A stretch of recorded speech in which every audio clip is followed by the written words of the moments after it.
नमस्कार मित्रांनो, स्वागत आहे तुमचं तुम्हा सर्वांच्या आवडते चॅनल दररोज नवीनवर. तर बघा मित्रांनो, दररोज नवीनच्या आजच्या व्हिडिओमध्ये आपण वन लाईनर स्वरूपाची करंट अफेअर्स विषयीची माहिती पाहणार आहोत. मित्रांनो, हा एक नवीन प्रयोग आपण आपल्या चॅनलवर सुरू केलेला आहे. यामध्ये आपण डिसेंबर 7 तारखेचे जे काही करंट अफेअर्स आहे त्याची माहिती या ठिकाणी पाहणार आहोत.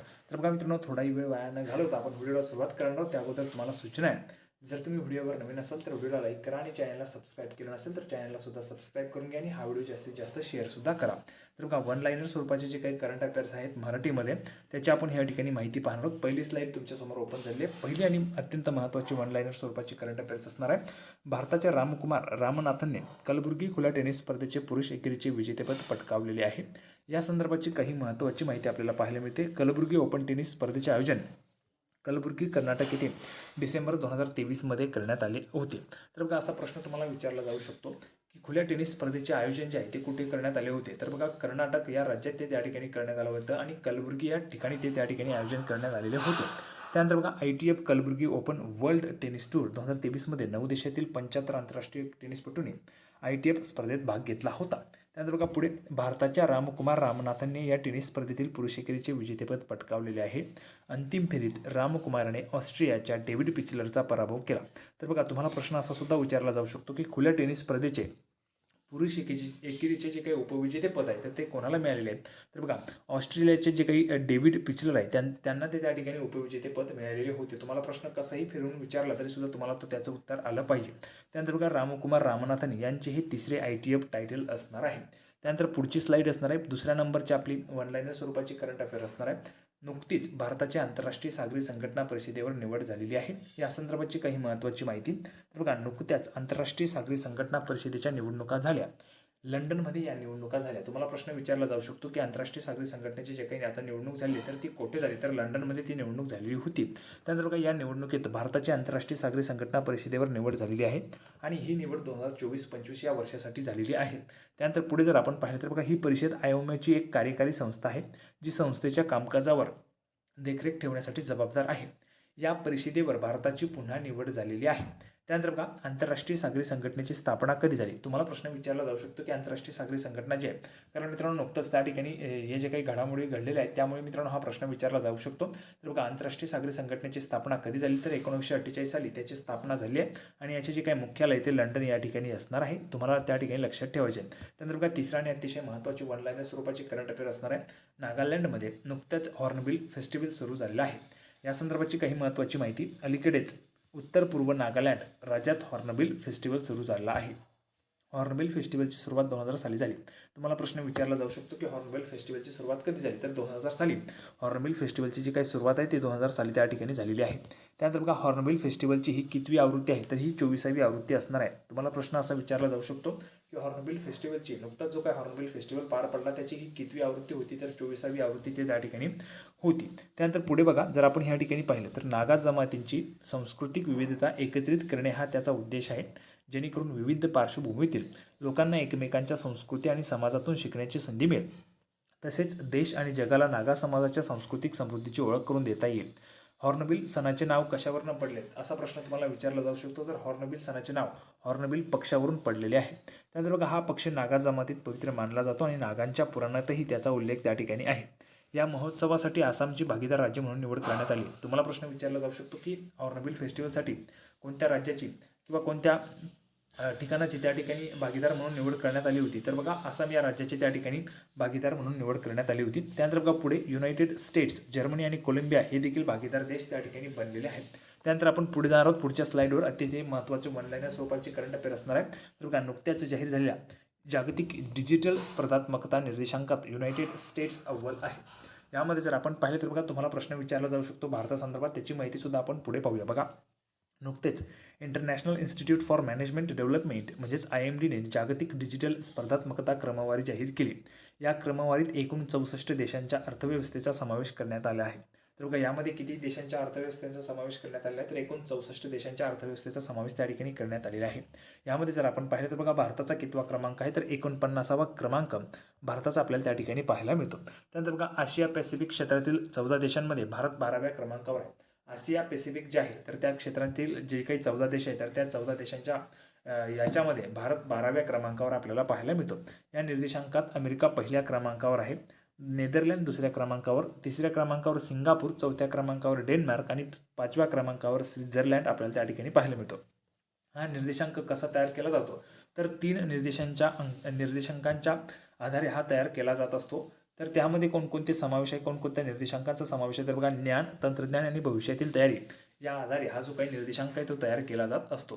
त्यानंतर पुढची आणि अतिशय महत्त्वाची वनलाईनर स्वरूपाची करंट अफेअर्स आपल्याला पाहायला मिळते. नुकतेच पंतप्रधानांच्या हस्ते छत्रपती शिवाजी महाराजांच्या पुतळ्याचे अनावरण करण्यात आलेले आहे. यामध्ये जर आपण पाहिलं तर बघा काही महत्त्वाची माहिती. महाराष्ट्रातील सिंधुदुर्ग येथे नुकतेच छत्रपती शिवाजी महाराजांच्या पुतळ्याचे अनावरण करण्यात आले. तुम्हाला प्रश्न विचारला जाऊ शकतो की नुकतेच छत्रपती शिवाजी महाराजांच्या पुतळ्याचे अनावरण कुठे करण्यात आले तर बघा सिंधुदुर्ग येथे माननीय पंतप्रधानांच्या हस्ते छत्रपती शिवाजी महाराजांच्या पुतळ्याचे अनावरण करण्यात आलेले आहे. आणि या पुतळ्याचे पंतप्रधानांच्या हस्ते अनावरण करण्यात आले. हा पुतळा सिंधुदुर्गच्या राजकोट किल्ल्यावर बसवण्यात आला आहे. तर बघा हा जो काही पुतळा आहे तो सिंधुदुर्गच्या राजकोट किल्ल्यावर बसवण्यात आलेला आहे. नौदल दिनानिमित्त या पुतळ्याचे अनावरण करण्यात आलेले आहे आणि 4 डिसेंबर रोजी नौदल दिन साजरा केला जात असतो, हे सर्वांना ज्ञात आहे. त्यानंतर बघा या पुतळ्याची उंची किती आहे असा प्रश्न तुम्हाला विचारलाच जाऊ शकतो. तर यासाठी लक्षात असू द्यायचं आहे या पुतळ्याची उंची 45 फूट असणार आहे. त्यानंतर पुढची आणि अतिशय महत्त्वाची वनलाईनर स्वरूपाची करंट अफेअर्स आपण पाहणार आहोत. बघा अलीकडेच मनीषा पादी या देशातील पहिल्या महिला ADC बनल्या आहेत. तर बघा अलीकडेच मनीषा पादी या देशातील पहिल्या ADC बनलेल्या आहेत, पहिल्या महिला ADC बनलेल्या आहेत.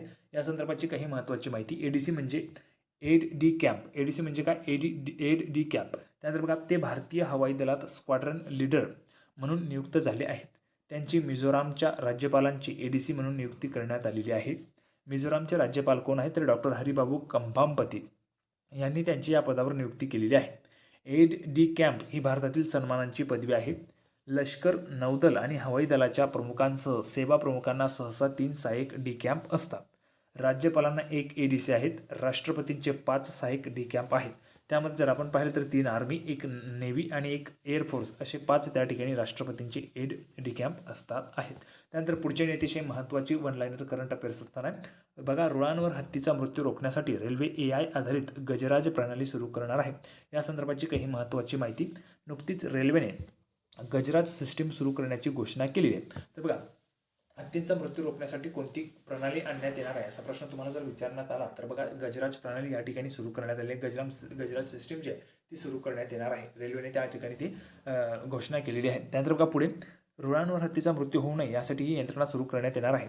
त्यानंतर बघा तुम्हाला प्रश्न असा देखील विचारला जाऊ शकतो गजराज सिस्टीम कशाशी आधारित आहे तर हत्तींचा मृत्यू रोखण्यासाठी ती असणार आहे. त्यानंतर बघा पुढे आसाम, पश्चिम बंगाल, ओडिसा, केरळ, झारखंड आणि छत्तीसगड आणि तामिळनाडूमध्ये रेल्वे ही यंत्रणा बसवणार आहे. कोणकोणत्या राज्यात बघा आसाम, पश्चिम बंगाल, ओडिसा, केरळ, झारखंड आणि छत्तीसगड, तामिळनाडू या राज्यांमध्ये ही यंत्रणा बसवण्यात येणार आहे.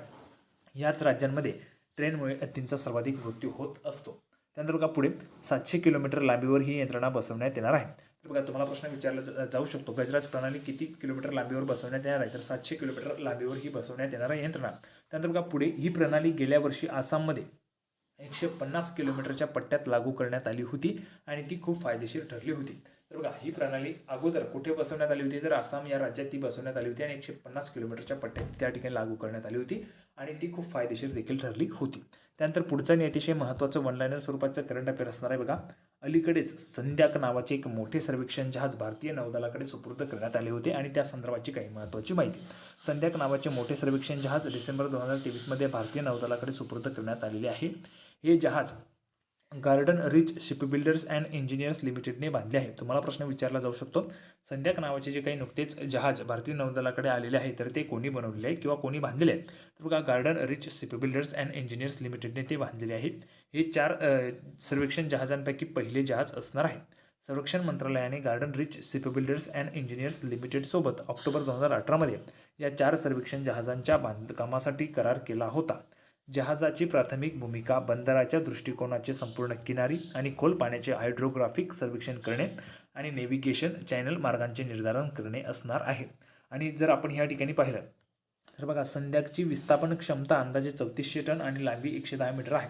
तर बघा तुम्हाला प्रश्न विचारला जाऊ शकतो की संध्याकची जी काही विस्थापन क्षमता किती आहे तर 3400 टन असणार आहे आणि संध्याक या जहाजाची लांबी किती आहे तर 110 मीटर त्याची लांबी त्या ठिकाणी असणार आहे.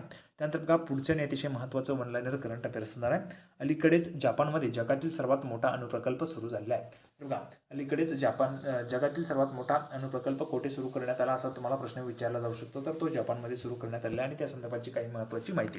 डिसेंबर 2023 मध्ये जगातील सर्वात मोठा अणुप्रकल्प जपानमध्ये सुरू होणार आहे. टोकियोच्या उत्तरेकडील नाका येथे या प्लॅन्टची स्थापना करण्यात आलेली आहे. ही एक अणुसंलयन अणुभट्टी आहे. ही एक प्रायोगिक अणुभट्टी असणार आहे. प्रायोगिक तत्वावर ही अणुभट्टी त्या ठिकाणी आहे.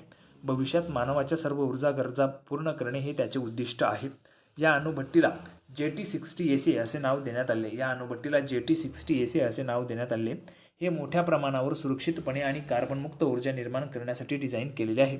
हा सध्या एक प्रयोग आहे जो नंतर लोकांच्या किंवा देशाच्या गरजेनुसार मोठ्या प्रमाणावर स्थापित केला जाऊ शकतो. ही अणुभट्टी 6 मजली उंच आहे. बघा तुम्हाला प्रश्नसुद्धा विचारला जाऊ शकतो की जगातील सर्वात मोठी जी काय अणुभट्टी आहे तर ती किती मजली उंच आहे तर ही 6 मजली उंच असणार आहे. यात प्रामुख्याने डोनटचा आकाराचे भांडे असतात ज्याला टोकामॅक म्हणतात. त्याच्या आत प्लाझ्मा वेगाने फिरवला जातो. या प्लाझ्माचे तापमान 20 दशलक्ष अंश सेल्सिअसपर्यंत पोहोचते. हा प्लांट युरोपियन युनियन आणि जपानने संयुक्तपणे बांधला आहे. तर बघा तुम्हाला प्रश्न विचारला जाऊ शकतो की नुकतीच जी काही जगातील सर्वात मोठी अणुप्रकल्प जो काही सुरू करण्यात आला तर तो कोणी त्या ठिकाणी सुरू केला आहे. तर यामध्ये जर आपण पाहिलं तर बघा युरोपियन युनियन आणि जपानने हा संयुक्तपणे बांधलेला आहे. तर बघा शेवटचे आणि अतिशय महत्त्वाचे करंट अफेअर असणारे वन लाईनर स्वरूपात कांचन देवी भारतीय वनीकरण बघा कांचन देवी भारतीय वनीकरण संशोधन शिक्षण परिषदेच्या म्हणजेच ICFRE पहिल्या महासंचालक बनलेल्या आहेत. त्यामध्ये जर आपण महत्त्वाची माहिती पाहिली तर बघा त्या मध्य प्रदेश कॅडरच्या 1991च्या बॅचच्या भारतीय वनसेवा अधिकारी आहेत. सस्टेनेबल लँड मॅनेजमेंटवर सेंटर ऑफ एक्सलन्सची स्थापना करण्यात त्यांनी महत्त्वाची भूमिका बजावली. ICFRE येथे जागतिक बँकेने अर्थसहित इकोसिस्टम सर्व्हिसेस इम्प्रूव्हमेंट प्रोजेक्टच्या अंमलबजावणीतही त्यांनी महत्त्वाची भूमिका बजावली होती. त्यांनी ICFRE मध्ये उपमहासंचालक शिक्षण म्हणून काम केलेले आहे. त्यानंतर बघा Indian Council of Forestry Research Education ही पर्यावरण वन आणि हवामान बदल मंत्रालयांच्या अंतर्गत एक स्वायत्त संस्था आहे. त्याची स्थापना 1986 मध्ये झाली. हे डेहराडून उत्तराखंड येथे आहे. हा प्रश्न तुम्हाला विचारला जाऊ शकतो की बघा भारतीय वनीकरण संशोधन शिक्षण परिषद जी आहे त्याची स्थापना कधी झाली तर 1986 मध्ये. त्याचं जे काही स्थान आहेत किंवा ते कुठे आहे तर बघा डेहराडून उत्तराखंड येथे ते आपल्याला पाहायला मिळतं. त्यानंतर बघा मित्रांनो अतिशय महत्त्वाचं आणि शेवटची स्लाईड आपण पाहत आहोत. तर बघा अतिशय महत्त्वाचा प्रश्न तुमच्यासाठी असणार आहे. सियाचीनमध्ये तैनात होणाऱ्या भारतीय लष्कराच्या पहिल्या महिला वैद्यकीय अधिकारी कोण ठरलेले आहेत. 4 ऑप्शन्स तुम्हाला पाहायला मिळते. पहिला ऑप्शन असणार आहे कांचन देवी, दुसरा ऑप्शन आहे कॅप्टन गीतिका कौल, तिसरा ऑप्शन असणार आहे R वैशाली आणि चौथा ऑप्शन असणार आहे कॅप्टन सिंधू राय. या 4ही ऑप्शनपैकी कुठलाही जे काही बरोबर तुम्हाला उत्तर वाटत असेल ते तुम्हाला कमेंट बॉक्समध्ये सांगायचे. त्याचबरोबर हा व्हिडिओ तुम्हाला आवडला असेल तर लाईक करा, जास्तीत जास्त शेअर करा, चॅनलला देखील सबस्क्राईब करा आणि नेहमीच मित्रांनो डेली आपल्याला तुम्हाला करंट अफेअर्सचे असेच व्हिडिओ आपल्या चॅनलवर मिळत असणार आहेत. आपण पुन्हा एकदा भेटणार आहोत पुढच्या व्हिडिओमध्ये अशाच पद्धतीची एक महत्त्वाची माहिती घेऊन. तोपर्यंत धन्यवाद.